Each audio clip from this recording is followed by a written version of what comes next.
Bom dia, pessoal, tudo bem? Bom dia, professor. Tranquilo? Pessoal, estou chegando agora, sim, mas vamos esperar um pouquinho para reunir mais gente. Agora é 8h35, 8h40, 8h40 e pouquinho eu começo. Tudo bem?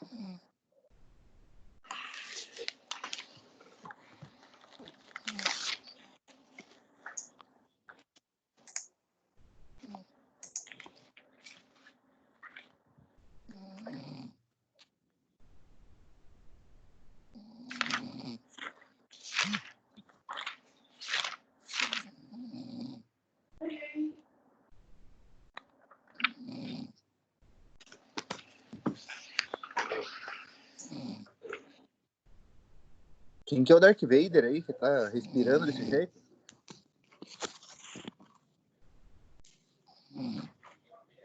Eu desconfiava de você, ó. Parece que tá com aquela Star Wars agora. Viu? Alguém que dormiu aí, Ed. Ligou na tua aula, tá deitado lá, empacotou.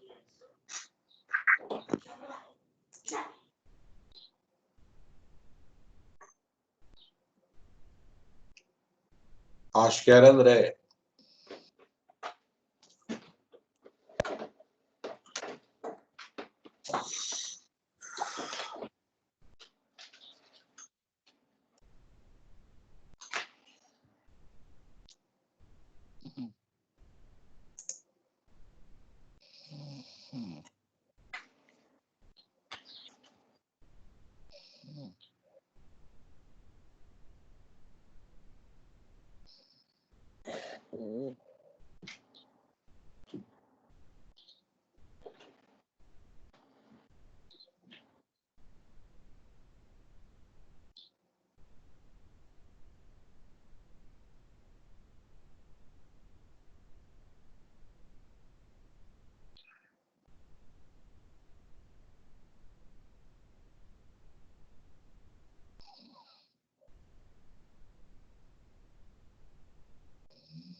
Não, era Anjo.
Hein, Edi? Diga. Essa aula que nós vamos fazer é a 13, né? Ou a 12. Eu perdi o último trabalho. Que você deu o Pode último fazer trabalho. algo, mas eu acho que só olhando para saber, eu não tenho certeza. Tá, mas é que o último trabalho já fechou, né? O prazo para mandar naquele link, né? Eu já dou uma olhada para você aqui, só um pouquinho. Vamos lá.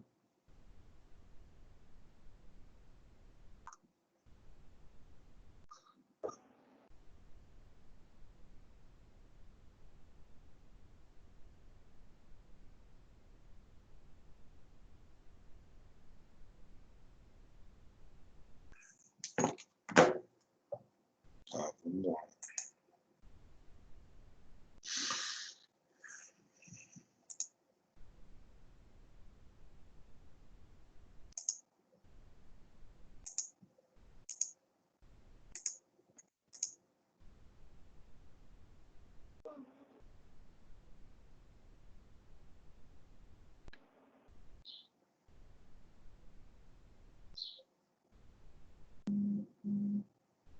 Que foi dia 5, né? Deixa eu ver. Uhum.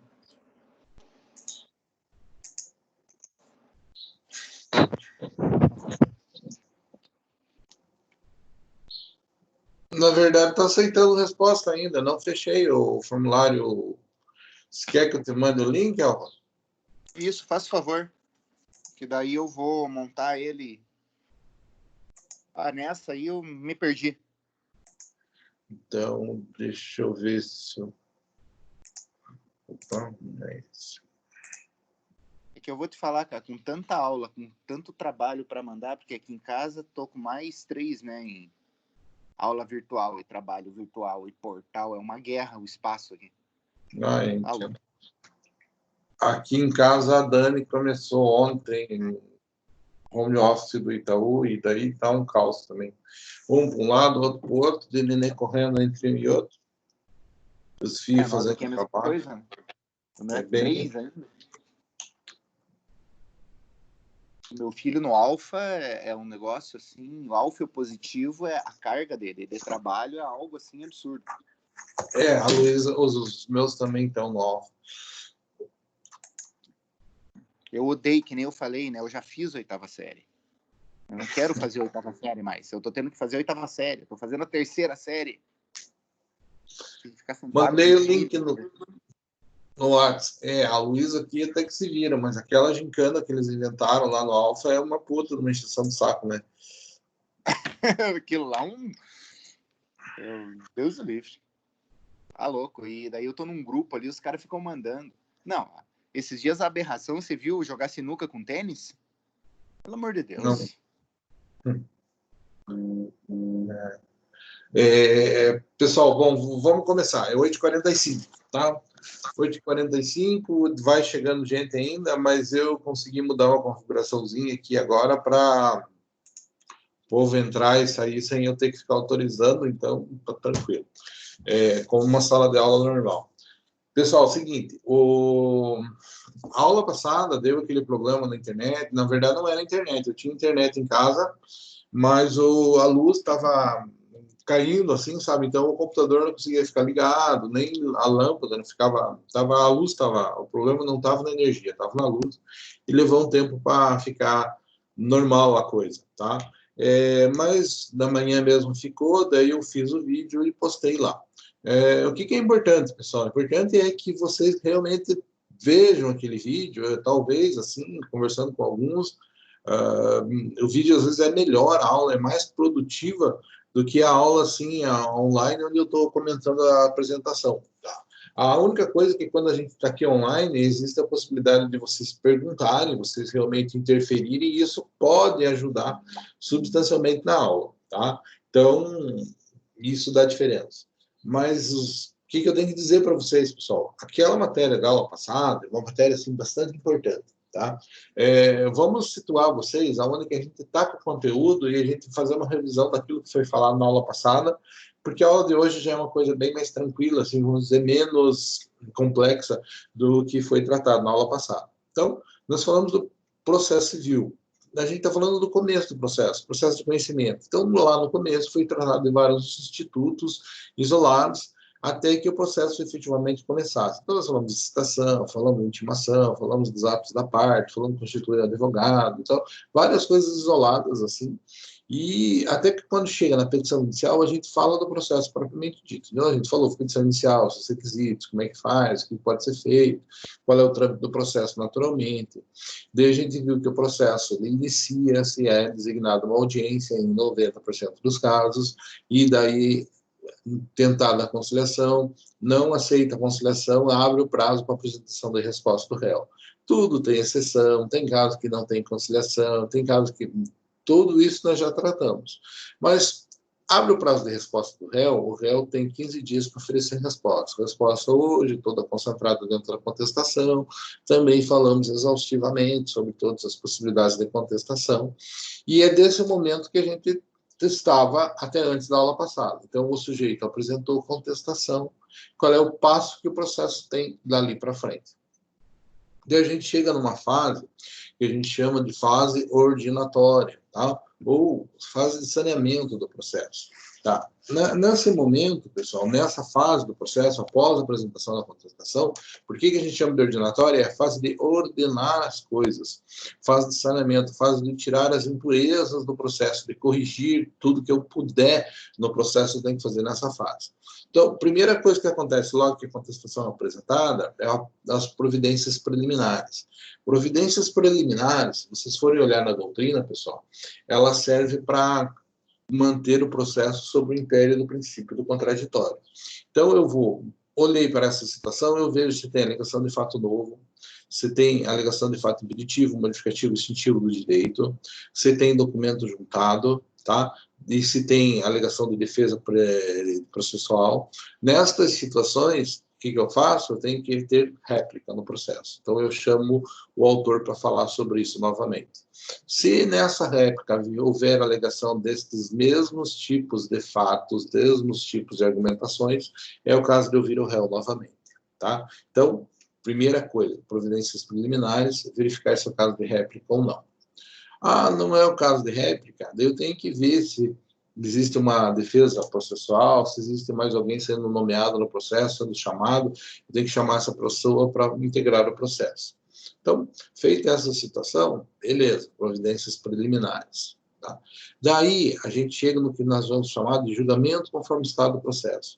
O julgamento conforme estado do processo, basicamente, é aquela situação quando eu posso fazer o julgamento antecipado do processo.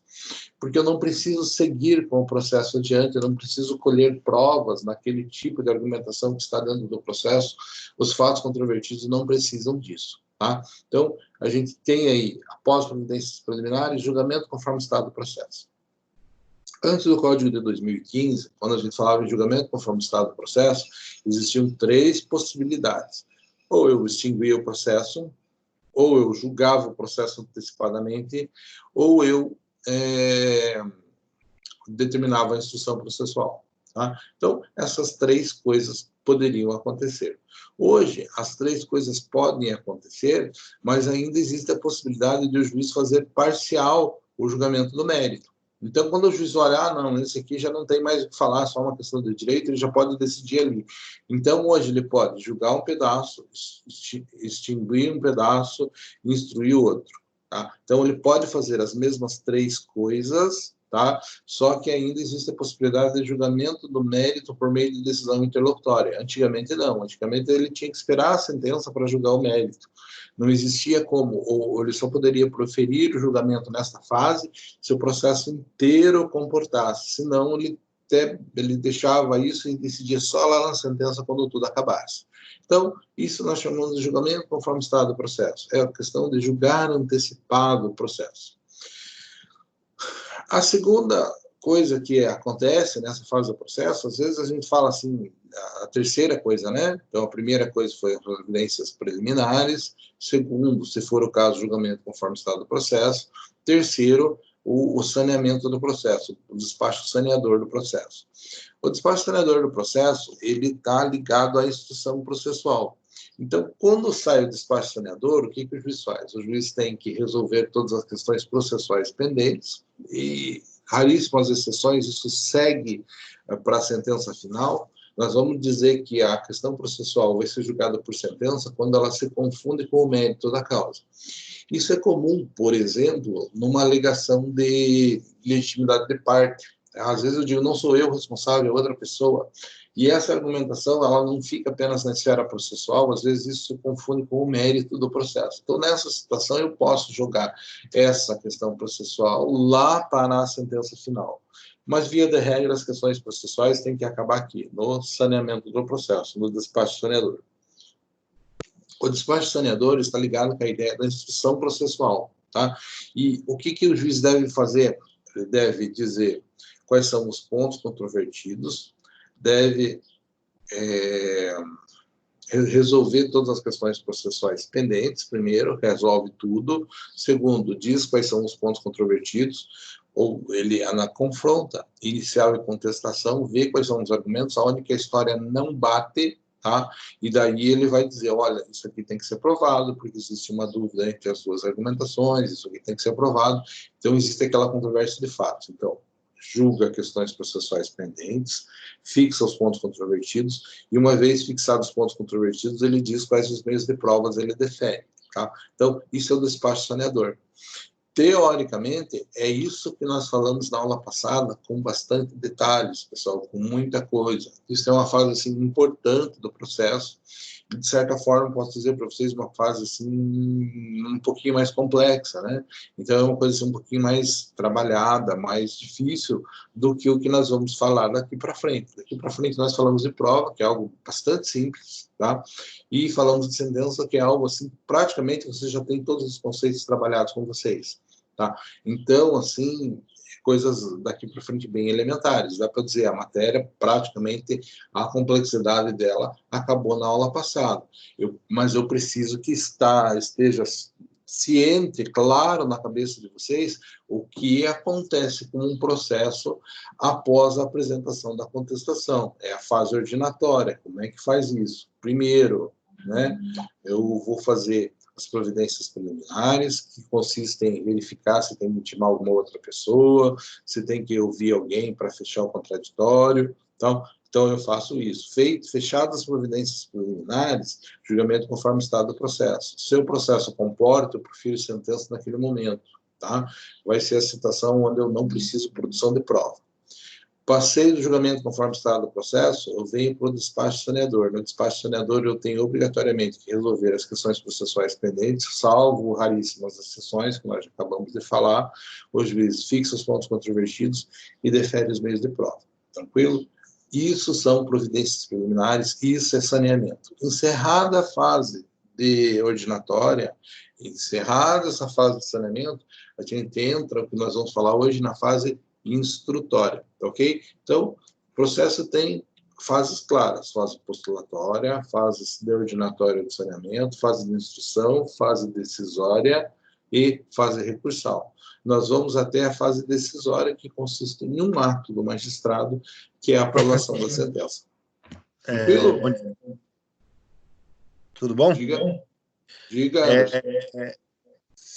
Vamos voltar naquele caso lá do caminhão, lá do rolo compressor. Então, você fez a petição inicial, daí, depois da petição inicial, o juiz deferiu e daí deu esse despacho saneador, é mais ou menos isso? Veja bem, não é que quando eu entrei com o processo, o juiz é automático, cite-se a parte contrária para que venha na audiência já, que ele já designa a data, né? E feita a audiência, daí que vai ter o prazo para contestação. Então, como que acontecem as coisas bem exatamente, Anderson? Inicial, né? Daí o juiz cita a parte contrária para comparecer em juízo numa audiência de conciliação. Tem casos que não apresentam de audiência? Tem, que vocês sabem que é quando ambos concordam que não querem conciliar. Mas, inicial, citação para comparecer à audiência numa conciliação. Vieram na conciliação, não teve acordo, eu tenho 15 dias para apresentar a contestação. Apresentou a contestação, o que vai acontecer no processo? Providências preliminares. O juiz pega o processo e vai ver, tem que intimar mais alguém, foi denunciado alguém, foi chamado alguém ao processo, um terceiro que tem que intervir no processo. Faz nessa fase. O que mais faz? Tem que verificar se é o caso de réplica ou não. Se for o caso de ouvir o autor novamente, ele tem que fazer neste momento. Fechou, então, providências preliminares, que seria isso. Daí, ele vem analisar se é o caso de julgamento antecipado do processo. E nessa fase nós chamamos de julgamento conforme estado do processo.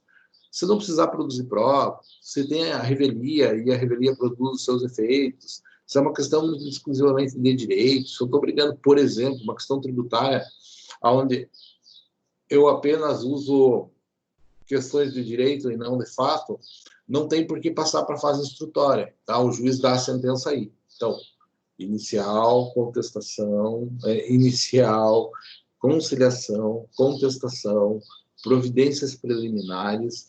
Se for o caso, julgamento conforme o estado do processo. Não é o caso de julgamento conforme o estado do processo, saneamento do processo. Saneamento do processo é preparar o processo para a fase instrutória. O que o juiz faz? Resolve todas as questões processuais pendentes, fixa os pontos controvertidos e diz quais as provas que têm que ser produzidas. Tudo bem? E é disso que a gente vai falar agora, na fase instrutória. Eu preciso que vocês se localizem, que vocês saibam a sequência dos atos processuais. Por que acontece dessa forma? Como que acontece? Porque o processo civil, ele é moldado, o processo judicial nosso, ele é moldado na ideia de que tudo é previsível. E só vai ser previsível se você dominar na sua cabeça quais a sequência dos fatos que tem que acontecer no processo, quais a sequência das coisas que tem que ser feitas em juízo. Tudo bem? Então, tem que ter bem claro isso na cabeça. A inicial, conciliação, contestação, providências preliminares, julgamento conforme o estado do processo, despacho saneador, produção de provas, que seria a instrução, e sentença. Tudo bem? Tranquilo, pessoal? Beleza. Dentro disso, tem um monte de detalhes, um monte de exceções, né? Vamos dizer assim, que direito processual é simples, mas tem muita exceção à regra, né? Quando eu falo simples, o povo fica louco, às vezes, comigo, porque eu não concordo, mas ele é simples. Uma vez que você pega a lógica da coisa, fica bastante simples de trabalhar. Tudo bem? Vamos lá. Então, meu contato, que vocês já têm, vocês já sabem, e hoje a gente tem que falar do quê? Passamos essa fase, que seria a fase ordinatória. Na aula passada, nós falamos de providências preliminares até despacho saneador. Foi a aula passada. A aula que está gravada, tem 1h e pouco lá no YouTube, bem bonitinho, né? Mais acertadinho do que a aula fica aqui, está lá disponível para vocês, tá? Mas qualquer dúvida, pessoal, realmente precisa entender como é que essa coisa funciona, né? Eu quero dizer, assim, que boa parte dos senhores pretende viver e ganhar dinheiro desse tipo de coisa na sequência. Então, você tem que saber processo. Processo é a sua ferramenta de trabalho, pessoal. Você tem, obrigatoriamente, que conhecer esse negócio. Então, vencida a fase ordinatória, vencida a fase de saneamento, a gente entra na fase de instrução, né? O que é a fase de instrução? A fase de instrução é onde eu vou produzir as provas, é onde eu vou provar aquilo que eu argumentei. A minha ideia era falar com relação a isso, pessoal. Aqui já foi um bom tempo da nossa aula, falando da matéria da aula passada, e hoje eu quero passar para vocês a parte inicial dessa fase instrutória, e eu acredito que com mais 2 aulas aí, praticamente nós encerramos o conteúdo. Tá? Então, é uma coisa bastante simples. Eu não vou falar de tudo da fase instrutória, eu vou falar um pouquinho dela, porque eu queria fazer recapitular, falar um pouquinho de novo da fase passada, que ela é muito importante, pessoal. A fase ordinatória é muito importante. A fase instrutória é aquela situação, tudo que foi colocado na petição inicial tem que ser comprovado. Tá? Então, eu preciso provar, eu preciso demonstrar daqueles fatos controvertidos como que eles de fato aconteceram, o que aconteceu na realidade, para que o juízo consiga determinar, consiga formar o seu julgamento, formar a sua convicção. Então, a fase instrutória é onde é dado a parte que tem este ônus, desincumbir-se do ônus de provar o que efetivamente aconteceu no processo. Tá? Então, é disso que eu estou falando de produzir prova, ouvir as minhas testemunhas, fazer a perícia, tá? Fazer aquela inspeção judicial para realmente comprovar, demonstrar aquilo que aconteceu. Tá? Primeiro, para convencer o magistrado. Segundo, para além de convencer o magistrado, dar instrumentos para que ele possa justificar o julgamento dele.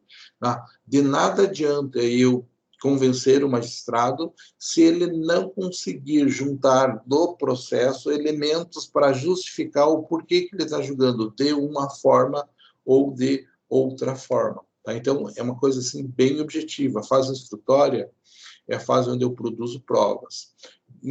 Provas no processo, a gente fala de instrumento. Instrumentos são ferramentas, tá? É aqueles mecanismos, as ferramentas com as quais o juiz vai justificar, vai fundamentar o porquê que tomou determinada decisão. Por isso que eu digo para vocês, a regra básica do processo civil é a previsibilidade. Então, se você tem provas e você consegue provar aquilo que está fazendo, você vai mostrar para o juiz que você está certo e, com base nisso, você tem um resultado previsível. Claro que nunca com 100% de certeza, mas é previsível o desenvolvimento que o processo vai ter. Tá? Conceito de prova, pessoal. Vejam lá, provas são meios utilizados para formar o convencimento do juiz a respeito de fatos controvertidos que tenham relevância para o processo. Então, são meios utilizados para formar o convencimento dos fatos controvertidos. Então, por que eu produzo prova? Para convencer o magistrado que a minha argumentação, que o meu fundamento, que aquilo que eu relato na petição é o correto. Então, tanto o autor quanto o réu têm obrigação de produzir prova dependendo de cada fato. Tá? Essa questão da discussão do ônus da prova, quem tem que provar o quê, eu vou fazer com vocês na próxima aula, porque é uma regra simples, mas é uma regra assim que, como na aula passada vocês têm que saber o que é a fase originatória inteirinha, a fase instrutória, é muito importante que vocês conheçam a regra do ônus da prova, porque a regra do ônus da prova tem que estar na cabeça do advogado quando ele vai fazer uma petição, quando ele vai fazer uma contestação, para ele saber quais são os ônus que ele está atraindo para si. Então, eu deixo essa regrinha, essa questão do ônus, o que prova o que, para a aula que vem, tudo bem? Então, hoje nós falamos só da parte básica da questão instrutória. Então, o que é prova? É um meio utilizado para formar o conhecimento do juiz. Tá? Então, o juiz tem essa situação, tem esse poder. Natureza jurídica da prova. Por que a gente fala natureza jurídica da prova, pessoal? Porque muito se discutiu. Tá? Direito civil, processo civil, é uma coisa assim que redunda de muito tempo, né, pessoal? Redunda há muito tempo, as pessoas pensam, as pessoas estudam isso, e quando a gente fala em natureza de prova, natureza de processo, a gente redunda naquela discussão lá, da onde vem o direito de ação, se o direito processual é fundamentado no direito material, se eu tenho direito de ação mesmo que eu não tenho direito material. Então, existe muita discussão com relação a essas situações, assim, que é querendo descobrir coisas assim, discussões acadêmicas que chegam em verdadeiros círculos viciosos. Então, quando a gente coloca a natureza da prova, existiu durante muito tempo a argumentação com relação se ela tinha natureza material, processual, de onde que vinha, o que era isso, se era algo que tinha vida própria, não tinha. Então, dentro da doutrina, dentro do desenvolvimento doutrinário do conceito de prova, que é uma coisa elementar, que sempre se utilizou isso na questão processual, sempre precisei argumentar com relação a isso, pessoal. Então, muito se discutiu. Hoje, não existe mais dúvida em dizer, em pensar que Prova é um negócio de característica processual. Para nós, hoje, isso é elementar, porque nós damos muito valor à ideia de processo, pessoal. Então, o processo é uma coisa, assim, contundente, importante, relevante. Então, para nós, o processo hoje é uma coisa bonita, legal. Para mim, é um prazer dizer que eu sou um processualista e que eu gosto de falar e estudar processo civil. Mas num passado não muito distante, né, não era dessa forma que era vista. O processo era uma coisa secundária, era uma coisa assim mais feinha, era o patinho feio do direito. Tá? Então, esse viés está se revertendo, né? E hoje nós falarmos que prova é algo extremamente importante, que a natureza dela é eminentemente processual, é uma coisa normal, lógica para a gente, mas não era assim num passado não muito distante. Tudo bem? Classificação de provas, tá? Todo estudo que a gente começa a tratar, pessoal, a gente vem aqui e a gente faz uma classificação, ou seja, a gente disseca, né? A gente vai lá e faz assim, particiona aquilo para tentar ver de enfoques diferentes. Por que que a gente faz isso, pessoal? Por que que eu coloco sempre a natureza jurídica? Por que que eu trago classificações de todo o instituto que é trabalhado para entender aquela coisa sobre seu fundamento está onde? Natureza jurídica. Classificação é tentar fazer aquela visão particionada da coisa, é tentar entender, né, da onde que vem aquele enfoque, da onde que estão aquelas situações, tá? Então, isso é a classificação. Eu pego assim e analiso sobre diversos aspectos para tentar gerar uma visão mais abrangente daquele instituto, para tratar aquela coisa de uma forma mais completa possível. E é isso que eu estou fazendo quando eu faço a classificação de qualquer coisa. Então, falando de classificação de prova, pessoal, eu posso dizer que quanto ao objeto, elas podem ser diretas ou indiretas. Então, vejam lá, diretas, aquelas que se ligam diretamente ao fato que pretende demonstrar, indiretas, aquelas que prestam a demonstrar diretamente ao fato a ser provado, ou seja, que não vai ser diretamente.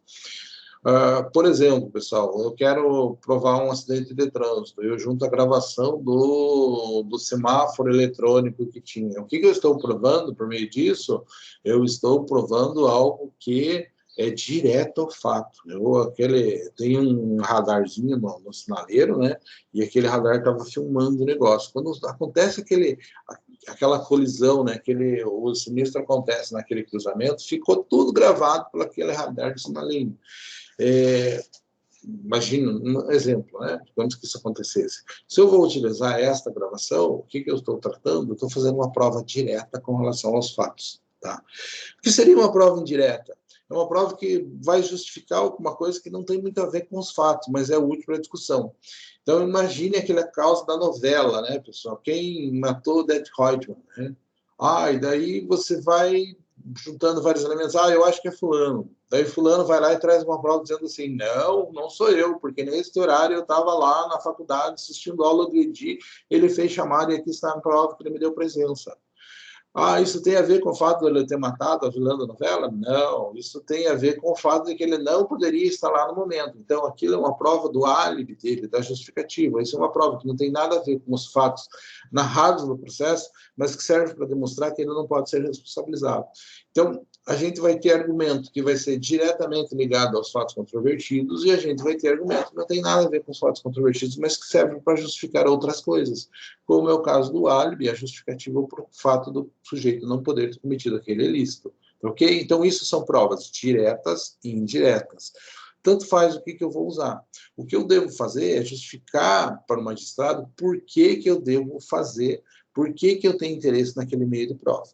Pessoal, aqui é importante a gente retomar a ideia da aula passada, que tem um ponto fundamental que foi alterado no Código de 2015 e que, ao meu ver, foi piorado no Código de 2015. Por quê? Como que era antes, pessoal, do Código de 2015? Pensando no processo ordinário, aquele que era a regra geral de todos os processos, era inicial, contestação, conciliação, não deu acordo. Na audiência de conciliação, o juiz deveria proferir o despacho saneador. Tá? Se não der, muitas vezes, Antes de chegar aqui, o juiz já dava um despacho no processo, dizendo as partes têm interesse em fazer acordo. Daí, se alguém dizia que não, ele já fazia o despacho sancionador no gabinete dele, ele nem fazia audiência de conciliação. Por isso que mudou a regra no Código de 2015 para ter a conciliação de qualquer jeito, para tentar forçar que isso aconteça. Mas, antes de fazer o despacho sancionador, o que o juiz fazia antes da audiência, muitas vezes, ele pedia assim, uma petiçãozinha para as partes, né? E isso estava previsto no Código. Especifiquem as partes das provas que pretendem produzir. Isso era uma fase prevista no processo, isso era algo que se fazia lá nas providências preliminares no Código de 73, ok? Então, fazia-se dessa forma. Agora não existe mais isso, pessoal. Por que não existe mais isso? Porque, teoricamente, as pessoas vão se reunir para fazer isso. Então, está previsto no Código que, em vez de existir um pedido de uma petição especificando as provas, porque eu especifico provas não para me impedir, eu acho que isso aqui tem que ser aprovado daquela forma. Quando eu faço a especificação de provas, quando eu fazia a especificação de provas, eu estava dizendo quais as provas que eu tinha para fazer. Porque, às vezes, o juiz olha para aquele negócio e diz, isso aqui tem que ser aprovado por prova testemunhal. Mas será que alguém testemunhou o fato? Será que as pessoas que testemunharam o fato estão dispostas a se apresentar em juízo? Será que é interessante isso? Então, existia essa fase no processo anterior que era a especificação de provas. Hoje não existe mais. Tá? Então, muito complicado. Então, nós perdemos essa oportunidade porque o legislador imaginou que esta ação de sanear o processo, o magistrado deveria convidar as partes ou seus advogados, pelo menos, para em conjunto fazer o saneamento. Como se criasse mais uma audiência entre a audiência de conciliação, que é onde tudo começou, e a audiência de instrução, onde vai ser produzida a prova, criou uma reunião entre as partes para sanear o processo. Isso não funciona, porque isso depende de pauta, e porque, por mais que seja um princípio processual, o princípio da colaboração, da boa-fé, da lealdade entre as partes, na verdade, a gente sabe que um está querendo furar os olhos do outro, né? Então, a coisa não funciona. Então, temos esta situação. Então, você tem que deixar claro o que você pretende fazer com cada meio de prova, mas não está bem especificado no processo hoje em que momento você vai fazer isso. Tá? Então, seria interessante, dependendo da situação, que você, por exemplo, esclarecesse isso dentro da própria peça contestação ou dentro da própria peça petição inicial, né, para que você consiga convencer o magistrado que, às vezes, o meio de prova indireta é interessante, né, porque, às vezes, prova indireta, o juiz não sabe porque você tem uma prova que não se relaciona diretamente com o processo e que pode surtir muito efeito no desenvolvimento da demanda. Okay? Então, esse é um problema que existiu. Felizmente, os magistrados estão tomando a atitude de pedir, por meio de despacho, que as partes especifiquem as provas antes de sanear o processo, que é onde ele julga isso. Eles estão usando a ferramenta que existia no Código anterior e que não existe no atual. Isso é uma forma de resolver a situação e, com isso, eles dão a oportunidade da parte pedir a produção de um meio de prova e justificar por que ela quer aquele tipo de prova. Tá? Mas depende de cada magistrado. Ainda em classificação das provas, falar classificação das provas com relação ao sujeito, pode ser pessoal ou real. Pessoal, aquela prestada por uma pessoa a respeito de um fato, como oitiva de testemunhas ou depoimento pessoal da parte. Real é obtido por o exame de uma própria coisa, tá? Uma inspeção judicial, uma perícia. Então, o que é pessoal? É quando alguém vai lá e conta suas impressões, né? Vamos dizer, a pior das provas é a prova testemunhal, mas é a mais abundante, tá? Então, pessoal, de aquela que vem de uma pessoa está relatando o que aconteceu. Isso é uma prova pessoal. E a prova real não, é aquela foto tirada do negócio, é aquele laudo pericial, o documento propriamente dito, uma questão tributária, os livros contábeis da empresa, né, a nota fiscal, o orçamento. Tá? Isso são coisas assim objetivas, são reais, são elementos palpáveis.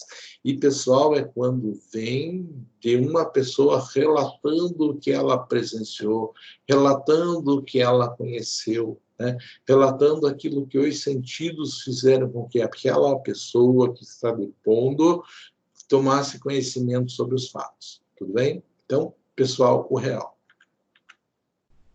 Ainda mais, pode ser oral ou escrita. Prova oral, Quando a gente fala prova oral, o que é prova oral? É aquela que é colhida oralmente, né? Então, normalmente, o depoimento das partes, a gente chama de prova oral.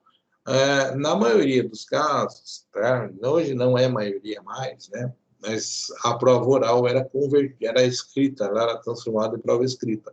Então, você ia para a audiência de conciliação, para a audiência de instrução, o juiz ouvia a pessoa, ia fazendo perguntas, e o escrivão ia escrevendo tudo aquilo que a pessoa falava, o que ele era perguntado. Então, nós dizíamos que a prova oral era convertida em prova escrita por meio do procedimento da oitiva. Hoje isso não acontece mais, né? Porque nós temos os recursos de informática, em vez daquilo ficar escrito, aquilo fica gravado, tá? Então, obviamente, prova oral de prova escrita, a gente está falando com relação à forma com que ela é produzida. A prova escrita, ela já vem redigida para dentro do processo. E a prova oral é aquela que é colhida de forma oral dentro do processo. Não interessa se a prova oral vai ser documentada de forma escrita, por meio de um termo de depoimento, ou se ela vai ser documentada por meio de um vídeo. Não vou entrar no mérito de falar sobre isso, mas eu odeio os vídeos e adorava a forma escrita, né? Vejam, assim, foi eu falando para vocês, eu percebo em mim que eu sou muito reacionário, que para mim é a impressão que me dá, e que o processo piorou bastante, em vez de ter melhorado, né? Por quê? Porque tentou fazer a coisa cada vez mais rápido, né? Era muito mais produtivo, era muito mais fácil de trabalhar num processo onde tudo era escrito, você tinha menção aquilo rapidamente, do que o que nós temos em uma sequência de vídeos enormes, né? Que é bem mais complicado de trabalhar. Mas também me dou o direito de falar sobre isso quando estiver falando na próxima aula a respeito de prova testemunhal. Tranquilo? Mas nós temos objeto de prova, pessoal. O objeto da prova, ou seja, a prova vai se focar, vai ser destinada a falar sobre o quê? Sobre os fatos controvertidos relevantes para o julgamento do processo. Então, quando o juiz faz o saneamento, ele resolve questões processuais, ele define quais são os pontos controvertidos e quais os meios de prova a serem produzidos. Então, quando ele define os meios de prova, os pontos... Só um pouquinho, povo, só um pouquinho.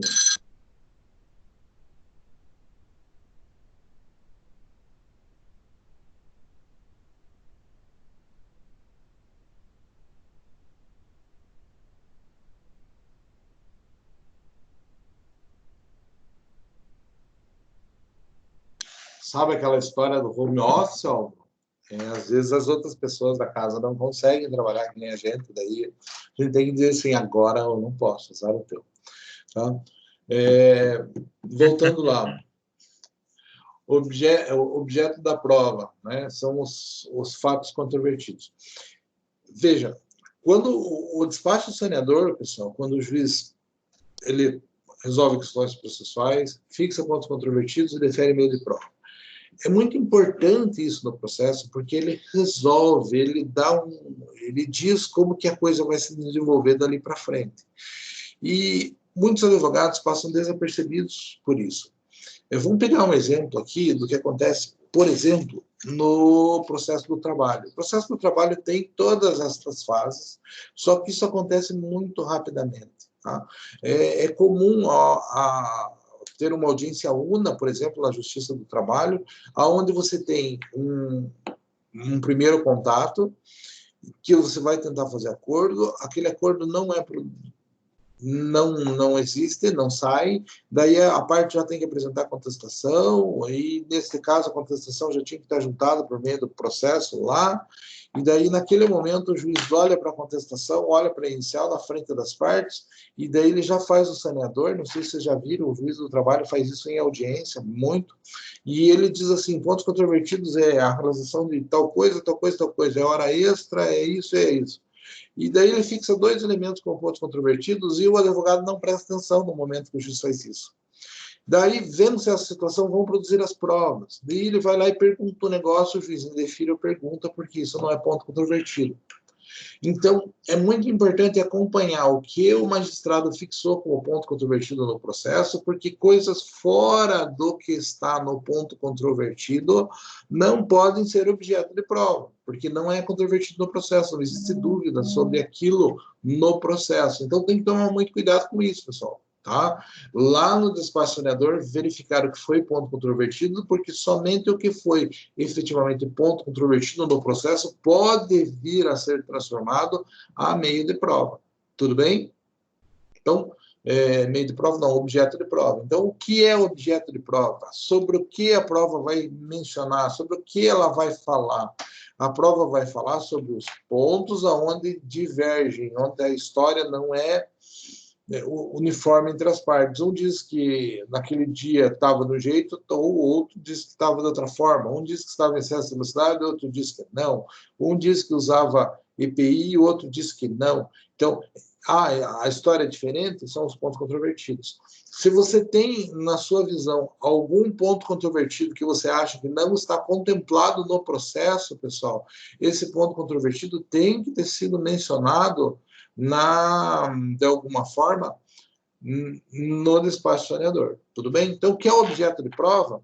Objeto de prova são os pontos controvertidos colocados no processo, pessoal. Tá? Então, sempre muito cuidado com relação a isso. Que mais? Só um pouquinho, deixa eu mostrar para a chefe que vocês estão assistindo a aula bonitinho. Se puder inverter, professor, está aparecendo o teu rosto grande e o slide pequeno. Sério? Como é que a gente faz isso? Não sei. Vou parar de compartilhar. Vou tentar mudar aqui. Meu rosto está aqui normal. Vamos ver aqui se eu posso.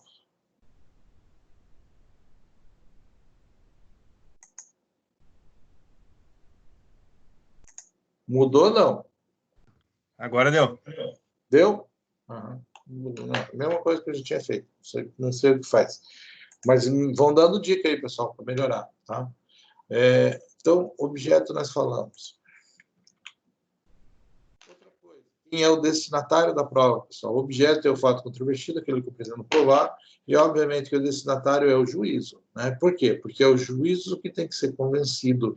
A prova é produzida para convencer o juiz, para, primeiro, ele ficar convencido, ele criar convicção, ele aceitar que a coisa aconteceu daquela forma, e, segundo, é ele que tem que justificar o julgado. Então, nós sabemos, assim, que por regras elementares, pessoal, o sujeito tem que dizer, olha, o processo, a coisa aconteceu desse jeito, e nós temos que dar elementos, dar coisas para eles, para que ele possa justificar que aquilo aconteceu daquela forma.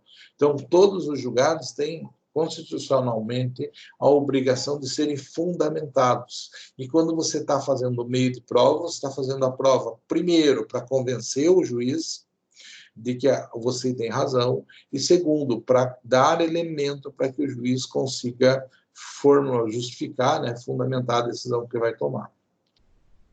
O que mais, pessoal, a gente tem que tratar? Necessidade de convencimento, necessidade de fundamentar a decisão. Então, por conta dessas duas coisas, quem é o destinatário da prova é o magistrado. O que eu não preciso provar no processo, pessoal? Tá? Então, coisas assim que não precisam ser provadas, fatos notórios, né? Então, aqui eu tenho uma tabelinha que eu peguei de um livro e vamos dizer, fatos notórios são aqueles de conhecimento geral. Deu um terremoto. Terremoto é fato notório, todo mundo sabe que o terremoto aconteceu. Então, às vezes, fato notório, você não precisa produzir prova. Mas o que eu faço? Quando o fato é notório, quando é uma coisa relevante, todo mundo sabe o que aconteceu, se é uma coisa grande, eu junto um pedaço do jornal que relata que aquele dia aconteceu tal coisa, porque se o fato é notório, você não precisaria nem fazer isso, né? Mas vai que o juiz é tapado e ele não se dá conta daquilo que acontece na sociedade, isso é possível que aconteça, né? Então o fato notório, que é de conhecimento comum, né, eu não preciso provar. Diga. Deixa eu te perguntar, então, uma coisa seguinte. Por exemplo, essa situação agora da pandemia que nós estamos passando. Né? Tá. Como houve... Ela é considerada fato notório? Porque, assim, é uma coisa que está acontecendo é que os estados e os municípios estão trabalhando com portarias diferentes. Vai ser muito comum aparecer nas ações agora, principalmente ações de cobrança, determinadas defesas de empresas, situações falando, eu não consegui pagar porque a minha atividade se encerrou desde março, fiquei um período sem trabalhar, tal. Vai ser uma coisa muito comum. E a pandemia vai ser muito a desculpa, entre aspas, ou a defesa. Ela é considerada fato notório? Eu diria que sim, é notório. Todo mundo sabe. Você pode colocar aí, o exemplo que eu falei, coloca no jornal, vai dizer, pandemia.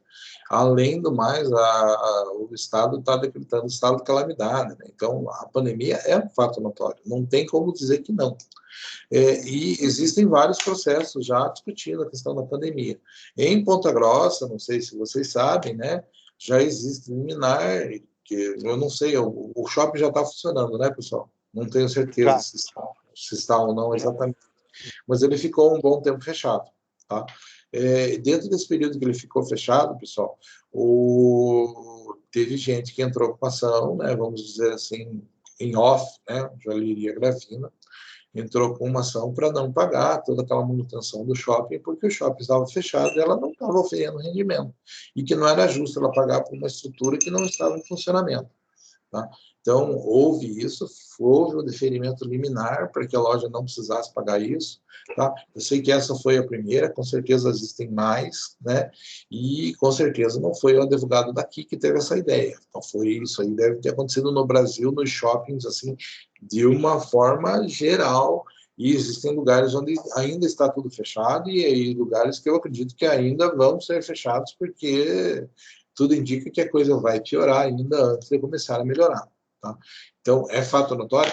Com certeza, é fato notório. Um exemplo ótimo para a gente explicar. Por quê? Porque eu não preciso produzir prova de uma coisa que aconteceu na sociedade, que todo mundo tem conhecimento que aconteceu. Tudo bem? Um fato notório. Vamos dizer, a pandemia é um exemplo excelente de fato notório. Segundo ali, os fatos afirmados por uma parte e confessados pela outra. Quando a gente diz confessado, né, a gente diz aquilo que pode ser expressamente confessado ou simplesmente aquilo que não foi impugnado. Então, eu entro com uma ação dizendo assim, olha, eu quero registro e quero recebimento de horas extras. Eu vou lá e faço uma contestação dizendo assim, não, ele era devidamente registrado, olha, está aqui, ó, todos os comprovantes, né, que ele estava registrado e não falo nada com relação à hora extra. O que aconteceu nessa situação? É incontroverso a questão das horas extras, porque foi confessado, confissão ficta, né? Porque o sujeito não contestou. O que não é contestado não é controverso, então admito como verdadeiro. Então, isso pode ser assim, essa confissão pode ser desta forma, simplesmente porque não foi contestado, assim como pode ser assim, olha, ele fazia hora extra, mas está pago, então foi confesso, então fazia, beleza. Então, eu posso, por exemplo, assim, fazia hora extra, mas está aqui o comprovante de pagamento. Então, a questão das horas extras, eu não preciso discutir mais. Eu vou discutir se estava pago tudo certinho. Então, eu não vou discutir no processo, não vou produzir prova daquilo que é confesso ou aquilo que não foi controvertido, que não foi contestado. Tudo bem? Então, fato notório, fato confesso, fato não contestado. Daí, o quarto elemento, a gente vai dizer ali, em cujo favor milita a presunção da legalidade, de existência ou de veracidade. Então, quando milita a presunção, pessoal, e daí a gente entra na questão da presunção, a gente presume, nós consideramos que aquilo é verdadeiro. Tá? Por exemplo, pessoal, e para a gente ter uma noção de que isso pode receber prova em sentido contrário, pessoal. Vamos pegar o exemplo do filho tido na constância do casamento. Tá? O filho tido na constância do casamento, pessoal, existe um negócio que diz que considera-se legítimo. Ou seja, pode ir apenas a mãe no cartório e fazer o registro e dizer assim, eu sou casada, o pai dele é o meu marido fulano de tal. Por quê? Porque existe uma presunção de que o filho tido na constância do casamento é legítimo. Tá? Mas pode ser de outra pessoa? Pode, né? Como é que eu vou fazer prova disso? Admite prova em sentido contrário. Aqui, pessoal, eu já fecho aqui falando daquilo da presunção, e daí aqui a gente vai falar um pouquinho mais sobre o que seria a presunção. Então, não tem a necessidade de provar, ainda que seja relevante, se tiver uma presunção legal de existência ou de veracidade. É o exemplo do filho, né? O filho tido na constância do casamento presume ser legítimo, então não precisa o pai vir lá e declarar, eu sou o pai. Por quê? Porque presume aquilo. Pode ser que não seja? Pode. Pode ser provado alguma coisa no sentido contrário? Pode, perfeitamente. Tá? Mas eu pressuponho que a coisa acontece daquela forma. Existem duas espécies de presunção. A presunção legal, que é tal que está na lei, por exemplo, antes do casamento, eu chamo de presunção legal. E daí existem aquelas presunções que vêm da experiência humana, que é a presunção simples, ou a presunção hominem. Por exemplo, quando a gente tem um acidente de trânsito, existe uma presunção simples, uma presunção que o homem tem, que as pessoas têm, que quem bate na traseira tem culpa. Tá? Então, eu pressuponho que o cara que bateu atrás é aquele cara que estava vindo, não tomou o cuidado necessário e não parou no momento que devia e bateu atrás. Então, existe uma presunção simples, que não está na lei, que está na experiência da sociedade, dizendo que quem bate na trás tem culpa. Tem validade, mas ela não é tão forte quanto uma presunção legal, ok? Então, existe presunção legal e existe presunção simples, tá? Então, ambas são úteis, tá? Ambas justificam, ambas substituem a ideia da prova, né? Ela serve para que o magistrado julgue, olha, aconteceu desse jeito e por conta desta presunção, deste conhecimento, eu entendo que aconteceu de tal forma, que isso aconteceu por isso ou por aquilo, tá? Mas sempre, pessoal, admite prova em sentido contrário. Eu bati na traseira do carro. Pode ser que o cara seja o culpado? Pode ser que ele parou repentinamente na minha frente, pode, as mais variadas situações podem acontecer. Então, não é porque existe uma presunção legal que a presunção sempre estará correta.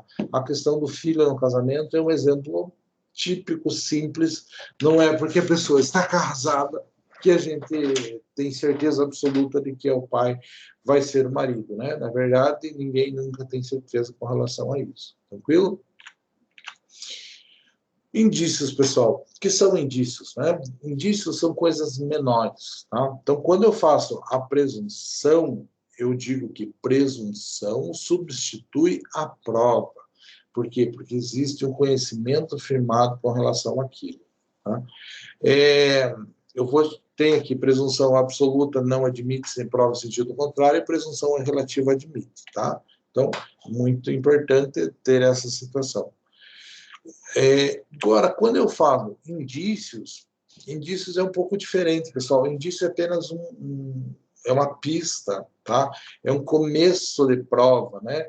Ele sozinho, ele não serve para justificar, ele não substitui a prova, ele não serve para fundamentar uma decisão, ele não justifica, ele não serve de fundamentação legal para uma decisão. O juiz, ele ajuda com que você forme seu convencimento, mas ele, por si só, não pode resolver a questão. Às vezes, o juiz percebe um indício, forma seu convencimento acreditando naquilo, mas para fundamentar a decisão, ele vai precisar colher elementos para fundamentação em outras partes do processo, em outras situações do processo. Tudo bem? Então, presunção, eu presumo que é verdadeiro, pode ser absoluta quando não admite prova em sentido contrário, e pode ser relativa quando admite. E a presunção pode ser legal quando vem de letra de lei, e homem ou simples quando vem da experiência humana. Tá? No caso da experiência humana, sempre vai ser relativa. Tudo bem? Prova de fato negativo, pessoal. Tem como eu provar um fato negativo? Tem como eu provar que algo não aconteceu? Tá? É muito comum e é tradicional no direito, inclusive, dizer que a prova de fato negativo não pode acontecer, não existe, não tem como fazer. Como é que eu vou provar que aquilo não aconteceu? Provar que aquilo não foi feito? Então, existe tradicionalmente no direito essa discussão, mas está errado, pessoal. Existem, sim, fatos negativos que podem ser provados. Tá? Por exemplo, é possível provar que eu nunca fui, que não foi escrito, que não foi feito. Então, existem muitas formas de você demonstrar ao sujeito que tinha que entregar tal coisa e não entregou, não trouxe, não está aqui. Tá? É possível que eu prove não ter imóvel em meu nome? Sim, vou lá e tiro uma certidão negativa. Então, as certidões negativas são provas de inexistência, são provas de fatos negativos. Provar que eu não tenho um título protestado, provar que não existe processo contra mim. Então, existem possibilidades, sim, de fazer a prova de fatos negativos, né? No entanto, eu, no direito, vou dizer que não existe como fazer prova e ela não pode ser exigida, a prova de fato negativo, quando esses fatos forem imprecisos. Então, ontem eu estava aqui, um colega me ligou para trocar uma ideia, né? Aquela coisa assim, você dá aula e o povo acha que você sabe muito mais do que você sabe na realidade, né? Então, daí o povo tem dúvidas, ligam para a gente. Qual que era a história? A história era assim, o sujeito entrou com uma ação de reintegração de posse, dizendo que meados do ano de 2018, provavelmente no segundo semestre, numa data em que ele não pode precisar, aconteceu a entrada na posse do terreno. Tem como fazer prova negativa disso? Não tem, porque não tem precisão nenhuma com relação ao elemento que foi falado, à data. Então o cara diz, aproximadamente, ele não sabe dizer. Então, se o fato não é preciso, se eu não sei exatamente aquilo que eu quero provar que não aconteceu, não tem como eu exigir a prova. Como é que eu vou dizer que o cara não fez uma coisa que eu não explico com detalhes o que é esta coisa? Tá? Então, para que exista a prova do fato negativo, né, e eu tenho que deixar bem claro que fato é esse. Tem que precisar dessa situação para que eu possa demonstrar de alguma forma que isso aconteceu ou não. Tranquilo? Então, prova do fato negativo. Esse caso da posse aí, levar vizinho para falar, é arriscado dar. Pergunta de novo, Anderson. Não entendi. Esse caso da posse aí que você citou, levar vizinho lá para falar que viu alguma coisa, é arriscado ou dá para fazer?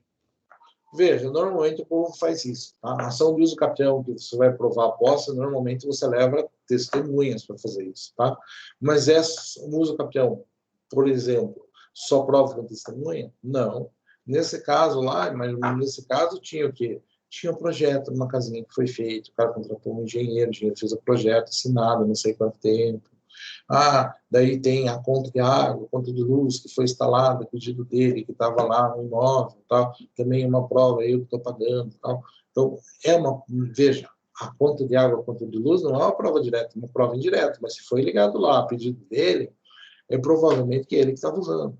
Então, existem outras coisas. Então, normalmente, a questão da posse, a questão do uso capião, documento de gasto com o negócio, foto do local, projetinho, casa, construções que foram feitas, né? Uma coisa que é muito comum, coisas que foram plantadas no imóvel, aquele negócio está lá, porque foi eu que plantei e tal. Então, é esse tipo de coisa que a gente usa para provar a posse, tranquilo? Porque, claro que o mais comum, que você vai ter com mais abundância, é a prova testemunhal. Mas a prova testemunhal sempre é aquela que com mais facilidade pode dar problema, ok? Então, qualquer coisa que de alguma forma possa demonstrar que você utilizou, serve para você fazer isso no processo. Tranquilo, pessoal? Vejam, praticamente 1 hora e pouquinho de aula, né, e já estamos aqui na atividade. Fiz o slide que nem meu nariz dessa vez. Começou do final para o começo, olha que legal. Vejam, né, a aula está um pouco mais objetiva hoje, porque o nosso tema está bem em ordem, né? Vocês ainda, eu posso dizer que é uma turma assim, que participa bastante, e isso é bom, porque normalmente é horrível. Eu venho aqui para frente do computador, fico 1h20 falando, e tem turma que ninguém fala absolutamente nada, pessoal. E vocês ainda têm algumas participações que ajudam bastante. Apesar de hoje, por exemplo, estar sentindo falta da dona Ângela, por exemplo, que não falou nada a aula inteira. Tá? Então, Na Vamos... realidade, é só o Anderson e o Alvo. Oi, professor, mas eu estou escutando. Não, a Ângela fala, e o fato de ver que ela está escutando já, mas é ótimo. Então, como hoje foi um pouquinho mais tranquilo, pessoal, eu pensei assim em pedir uma atividade um pouquinho mais elaborada. Por quê? Porque eu tenho, salvo engano, pessoal, deixa eu até confirmar, uma montanha de pontos para passar para vocês em atividade de sala nesse bimestre, tá? E já estou com o sistema aberto aqui, vamos dar uma confirmadinha. Então, processo civil, processo de conhecimento, existem um total de 3.500 pontos que devem ser passados para vocês a título de avaliação continuada em sala de aula. Então, fui criativo, tá? E criei um formulário onde vocês têm que colocar o nome de vocês, né? Vou colocar o formulário aqui para vocês verem. Qual que é a ideia, como que vai funcionar esse negócio, pessoal.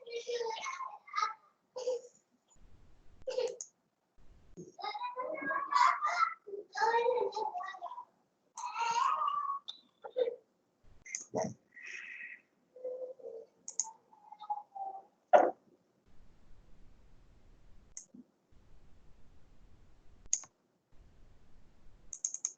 Estão vendo o formulário, pessoal? Sim, estou. Sim, está aparecendo. Tá, então vamos lá. Análise de jurisprudência. Atividade de 13 de maio, disciplina de Direito Processual Civil, conhecimento. Individualmente, faça um resumo do acórdão, cujo número corresponde ao colocado na frente do seu nome na lista de identificação.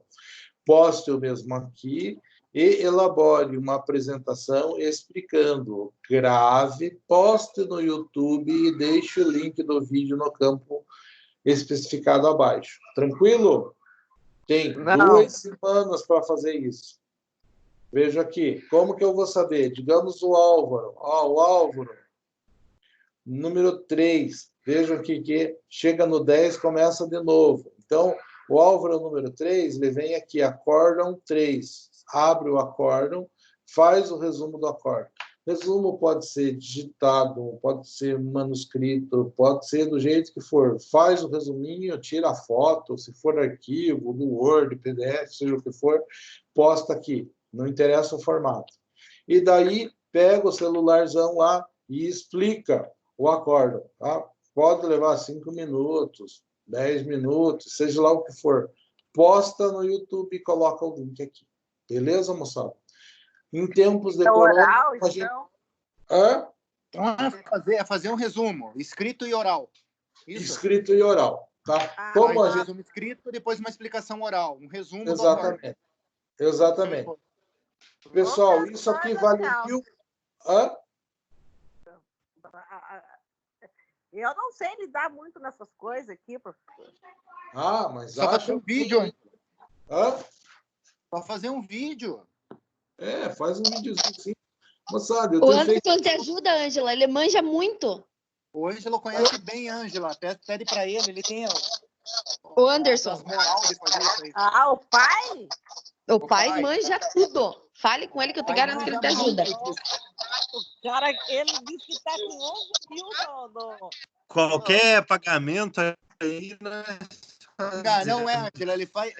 Viu, Ângela? Ele faz de graça. Não. Ele faz de graça. Ele fala que está com 11 mil. Nunca pediu para ele as coisas, ele faz de graça. Ele é boa gente. Então tá bom. Pessoal, é bem simples e fica legal depois, assim, para mim tirar sarro de vocês. Acontecem coisas incríveis nesses vídeos. Eu estou pegando o link, pessoal, para ficar mais fácil. E estou mandando pelo WhatsApp do Anderson. O Anderson vai mandar o linkzinho desse formulário para vocês aí, tá? Fica mais fácil para vocês. Estamos ralados. Já mandei lá. Tá? Não, na verdade, o Anderson tem me ajudado com relação a isso, tá? Então, verdade? a gente tem... Sim, a gente tem conversado bastante aí, tem ajudado. O Anderson é uma das pessoas que mais tem entrado em contato comigo, né? Então, tem funcionado. Até que dia para entregar, professor? Eu coloquei lá até o dia 26. Tem 2 semanas para fazer isso. Como é? Nossa, professor, você tá carente? Oi? Você tá carente? Não, mas é que como vocês têm muito ponto para passar, então eu passei essa atividade para vocês fazerem. Na verdade, eu dei 2 semanas, porque eu já passei para outras turmas, e a choradeira em outras turmas foi muito maior, né? Então, é por isso que está com prazo consideravelmente grande, tá? Mas é tranquilo de fazer, e isso não quer dizer que na próxima aula não vai ter outra atividade para vocês fazerem, porque é muito ponto, né, pessoal? Então, eu tenho que dar um jeito de me livrar dessa pontarada. Tranquilo? É porque diz que é só o Anderson que tá entrando em contato. Nós podemos mandar um bom dia, boa noite, né? Não, Se for esse o caso. pode mandar beijinho, mandar presente, mandar cesta de café da manhã, fiquem à vontade. Se Não, quiser, Eu sou eu estagiário Tem do que Ed. vir pra Queria você, falar. manda pra nós. Fiquem à vontade, pessoal. Mas o Anderson, efetivamente, ele criou o hábito já isso e fortaleceu o contato. E qualquer coisa que tem lá que ele acha que eu posso ajudar, ele pergunta. E isso está sendo muito bom. Então, é um canal que eu tenho para entrar em contato com vocês. Beleza? Beleza. No mais, pessoal, é isso. Estão dispensados. A aula de hoje é um pouquinho mais tranquila, tá? Mas tem uma atividade um pouquinho mais trabalhosa, mas é diferente, não é tão trabalhosa. Tranquilo? Tá. Beleza. Se não existem dúvidas, da minha parte estão dispensados. Nosso conteúdo era esse. Tranquilo? Beleza? Obrigado, um abraço. Tchau, Tudo de bom. povo. Tchau, tchau. Tchau. Amanhã tem frango assado.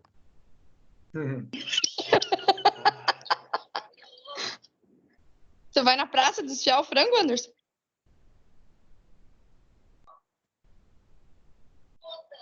Eu gosto mais de carne de gado.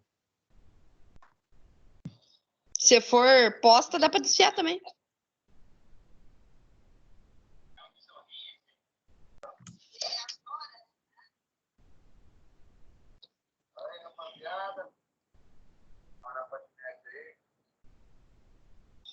Explosividade e o resultado 009. Aquário.